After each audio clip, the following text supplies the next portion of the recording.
Gəlin etiraf edək. Ailə büdcəsi deyəndə çoxumuzun ağlına ilk gələn şey gərginlik, mübahisə olur. Elə deyilmi? Amma bəlkə də hər şey tam tərsinədir. Yəni, əgər desəm ki, düzgün qurulmuş bir büdcə əslində münasibətləri möhkəmləndirən bir vasitə ola bilər, elə bugün biz bu məsələyə baxacağıq. Büdcəni baş ağrısından birgə uğur hekayəsinə necə çevirmək olar? Gəlin birlikdə öyrənək. Pul. Ailədə mübahisələrə səbəb olurmu?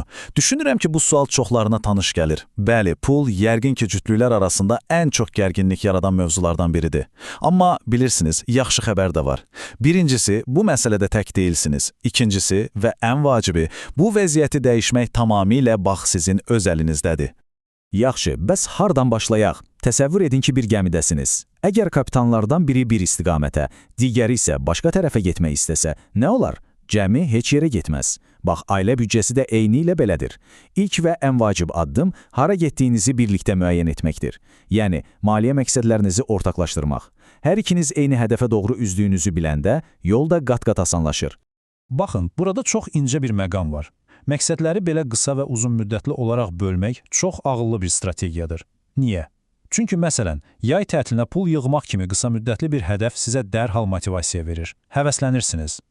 Amma eyni zamanda ev almaq və ya pensiya yığımı kimi uzun müddətli hədəflər isə gələcəyiniz üçün, necə deyərlər, möhkəm bir bünövrə qoyur. Bunların hər ikisini birlikdə müzakirə etmək sizi bir komanda kimi eyni yolda saxlayır, fikir ayrılıqlarının qarşısını alır. Məqsədlər aydındırsa, deməli artıq layihəmizin əsaslarına keçə bilərik. Bəli, layihə. Gəlin büdcəyə qorxulu, məhdudlaşdırıcı bir şey kimi yox, sizin birgə qurduğunuz, gələcəyiniz üçün həyata keçirdiyiniz maraqlı bir layihə kimi baxaq. Bax, bu sitat məsələnin bütün mahiyyətini açır. Həqiqətən də büdcə yaratmaq quru rəqəmlərdən, hesabatlardan ibarət deyil. Bu, bir-birinizə etimad etmək, əməkdaşlıq etmək, biz demək deməkdir. Bu prosesə məhz bu düşüncə ilə başlasanız görəcəksiniz ki, hər şey necə müsbət bir axara düşür. Yaxşı, gəlin bu 4 addımlıq sadə plana nəzər salaq. Deməli, birinci addım, şəffaflıq. Bütün kartlar masanın üstünə qoyulur. Kim nə qədər qazanır, pul hara gedir, hamısı. İkinci addım, sabitləri müəyyən etmək. Yəni, bizim dəmirbaş xərclərimiz, kirayə, kommunal ödənişlər, kreditlər, bunlar müzakirə olunmur. Üçüncü addım, bəlkə də ən xoş hissədir. Həm gələcək üçün yığıma pul ayırırıq, həm də indiki həyatımızdan zövq almaq, əylənmək üçün. Və nəhayət dördüncü addım, reallıqla üzləşmə. Birlikdə oturub baxırıq, planımız realdırmı, lazım gələrsə dəyişikliklər edirik. Gördüyünüz kimi bu tam bir komanda oyunudur. Okey, büdcə hazırdır. Hər şey bitdi mi? Əlbəttə ki, yox. Təsəvvür edin ki, büdcə bir avtomobilin sükanı kimidir. Siz onu bir dəfə düzəldib buraxmırsınız, yol boyu daim kiçik düzəlişlər edirsiniz. Yəni, büdcə kənara atılan bir kağız parçası deyil. O, canlıdır, dinamikdir və daim diqqət tələb edir. Bax, məhz buna görə. Həyat axı heç vaxt statik deyil, elə deyilmi? Bu gün maaşınız artar, sabah ailəyə yeni bir nəfəs gələr, ya da heç gözləmədiyiniz anda bir məişət texnikası sıradan çıxar. Bax, bütün bu dəyişikliklərə görə büdcənizdə həyatınız kimi çevik olmalı, ona uyğunlaşa bilməlidir. Bəs bu çevrikliyi necə təmin etmək olar? Çox sadə, ayda bircə dəfə, bəlkə də bir fincan çay arxasında yarım saatlıq bir büdcə görüşü təyin edin. Bu görüşlər, inanın, kiçik bir qılcımın böyük bir yanğına çevrilməsinin qarşısını alacaq. Hər hansı bir sual və ya narahatlıq varsa, dərhal müzakirə edin.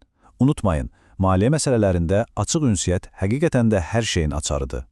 İndi bəlkə də düşünürsünüz ki, yaxşı, bütün bunlar səsə yaxşı gəlir, amma kim izləyəcək bu qədər şeyi? Hə, bax burada texnologiya bizim köməyimizə çatır. Xoşbəxtliklə artıq hər şeyi dəftər qələmlə etmək dövrü bitib.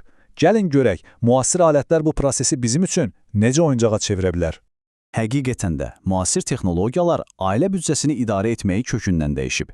Artıq uzun-uzadı cədvəllər, qarmaqarışıq hesablamalarla vaxt itirməyə heç bir ehtiyac yoxdur. Düzgün proqramları seçməklə həm vaxtınıza qənaət edirsiniz, həm də mexaniki səhvlərdən tamamilə sığortalanırsınız. Baxın nələr var. Məsələn, hər xərci anında qeyd edən mobil tətbiqlər və ya hər ikinizin eyni anda daxil olub ümumi mənzərəni gördüyünüz birgə büdcə proqramları. Hətta hazır şablonlar təklif edən maliyyə planlaşdırıcıları da var. Təsəvvür edin, bir neçə kliklə pulunuzun hara getdiyini rəngli diaqramlarda görürsünüz. Bu, maliyyəni hər ikiniz üçün vizual və anlaşıqlı bir dilə çevirir. Belə olanda da birlikdə düzgün qərarlar vermək daha asan olur, elə deyilmi? Yaxşı, məqsədləri qoyduq, addımları bildik, hətta texnologiyanı da köməyə çağırdıq. Amma bütün bu planların, rəqəmlərin arxasında dayanan əsl məqsəd nədir? Gəlin ən vacib məqama, işin ürəyinə qaydaq. Bəli, əsas açar budur: birgə yanaşma və dürüstlük. Uğurlu bir ailə büdcəsinin sirri əslində heç də mürəkkəb cədvəllərdə və ya riyazi düsturlarda deyil. Sir komanda olmaqda, bir-birinə qarşı səbirli və açıq olmaqdadır. Unutmayın ki, siz sadəcə pulu idarə etmirsiniz. Siz bir komanda kimi çiyin-çiyinə öz ortaq gələcəyinizi inşa edirsiniz. Bəs siz maliyyə gələcəyinizi birlikdə, açıq şəkildə müzakirə etməyə hazırsınızmı? Ümid edirəm ki, bugünkü söhbətimiz sizə bu vacib addımı atmaq üçün bir təkan verər və maliyyə məsələləri sizin üçün bir mübahisə mövzusu yox, birgə yazacağınız bir uğur hekayəsinin başlanğıcı olar.